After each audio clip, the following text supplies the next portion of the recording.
4 كوارث اوعى تاكلي له ابنك سواء في البيت او في اللانش بوكس. اول كارثه وهي اي عصاير بشاليمو. اي عصاير بشاليمو انت بتديله ميه بسكر فقط، اوعي تكوني فاكره انت بتديله فاكهه او بتديله انرجي او بتديله باور، لا، انت بتخليه مهايبر، عنده فرط حركه او عنده بلاده او عنده مقاومه انسولين بدري بدري. تاني كارثه من الكوارث الشيبسيهات والبسكوتات، كلها مواد حافظه بدون اي قيمه غذائيه، دهون مهدرجه وزيت نخيل، مش اكتر من كده.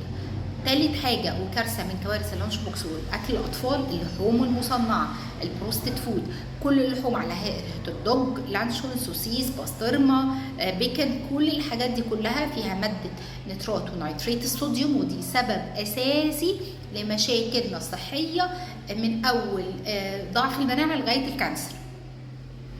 لازم نمنع خالص اللحوم المصنعه، تديله الحاجه افضل تكون مزروعه او انت عاملاها في البيت. رابع حاجه واخطر حاجه للاولاد وهي الدهون والمقليات.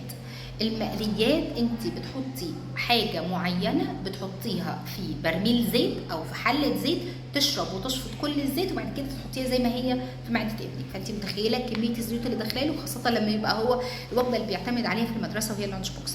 فالمقليات ممنوعه جدا، سمنه ومشاكل في الوزن.